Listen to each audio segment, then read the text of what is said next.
Hi friends, good morning. Welcome to trendy Raga collections. இன்றைக்கி ஆடி வெள்ளி. இன்றைக்கி ஆடி வெள்ளிக்கு உட்காரை பண்ணியிருக்கேன். வாங்க பார்க்கலாம், சாமி கும்பிட்டு பார்க்கலாம்.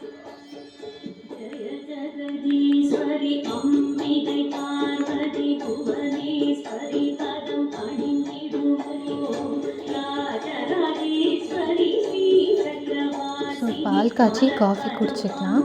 காஃபி குடிச்சிட்டு அப்புறம் உட்காரை எப்படி செய்யுதுன்னு காமிக்கிறேன்.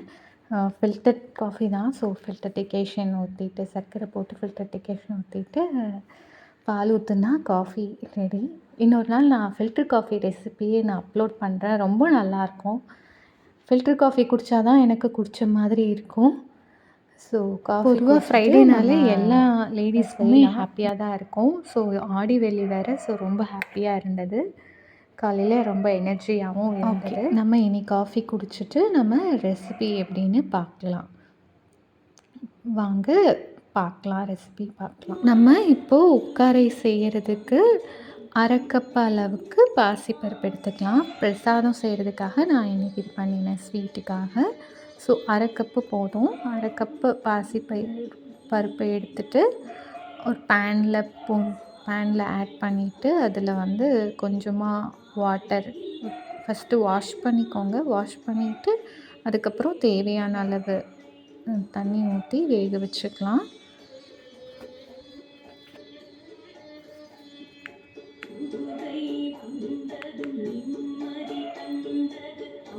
இப்போது பாசிப்பருப்பை எடுத்து நான் வாஷ் பண்ணிவிட்டு தண்ணி ஊற்றிருக்கேன் தேவையான அளவு.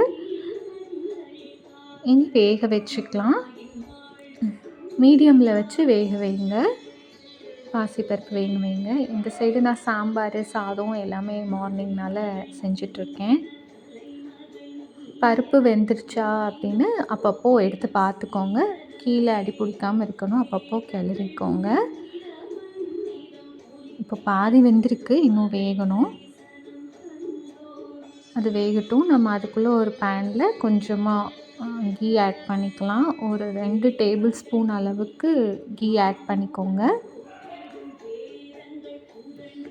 கீ ஆட் பண்ணிவிட்டு எவ்வளோ அளவு பருப்பு எடுத்தோமோ அதே அளவு ரவை எடுத்துக்கலாம். நான் ஏற்கனவே வறுத்த ரவை தான், இருந்தாலும் கீயில் லைட்டாக வறுத்துக்கலாம். லைட்டாக வறுத்துட்டு நல்லா சிம்மில் வச்சே வறுத்துக்கோங்க.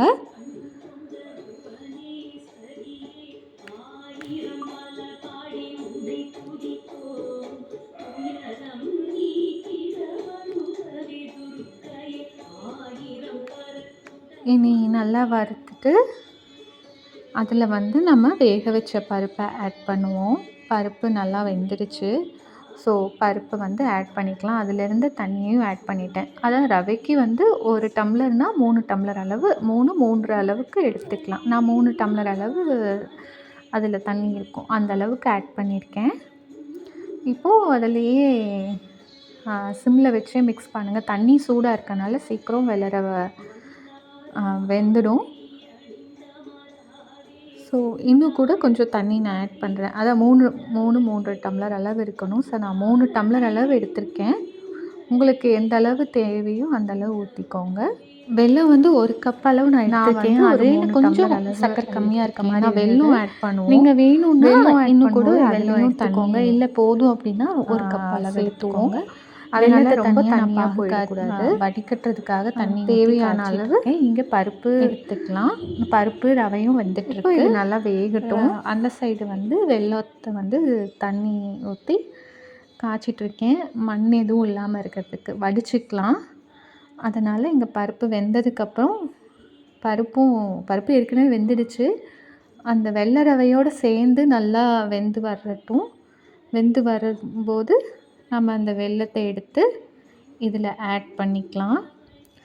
சிம்மில் வச்சு நல்லா வேக வச்சுக்கோங்க. மூடி கூட வச்சுக்கோங்க. ஆனால் சிம்மில் வச்சே பண்ணுங்கள், இல்லாட்டி அடி பிடிச்சிரும். அதனால் சிம்மில் வச்சே பண்ணுங்கள். இப்போ நல்லா மிக்ஸ் பண்ணி விட்டுக்கலாம். நம்ம பருப்பு நல்லா வெந்துருச்சு, கெட்டி ஆயிடுச்சு பாருங்கள். இனி நம்மளோட வெல்லத்தை ஆட் பண்ணிக்கலாம். வடிகட்டிக்கோங்க. வடிகட்டி ஆட் பண்ணிவிட்டு நல்லா மிக்ஸ் பண்ணிக்கலாம். ஏலக்காய் வேணும்னா ஏலக்காய் பவுடர் சேர்த்திக்கோங்க. நீங்கள் சுகர் வேணும்னா ஸ்வீட் இன்னும் கொஞ்சம் வேணும்னா நீங்கள் இன்னும் கூட வெல்லம் ஆட் பண்ணிக்கலாம். நான் 1 கப் அளவு வெல்லம் ஆட் பண்ணியிருக்கேன். உங்களுக்கு இன்னும் கொஞ்சம் ஸ்வீட்டாக வேணும்னு நினச்சிங்கன்னா இன்னும் கூட நீங்கள் வெல்லம் ஆட் பண்ணிக்கோங்க. இப்போ நல்லா மிக்ஸ் பண்ணிக்கலாம். கட்டி இல்லாமல் நல்லா மிக்ஸ் பண்ணிக்கலாம். நல்லா மிக்ஸ் ஆகி வேகணும்.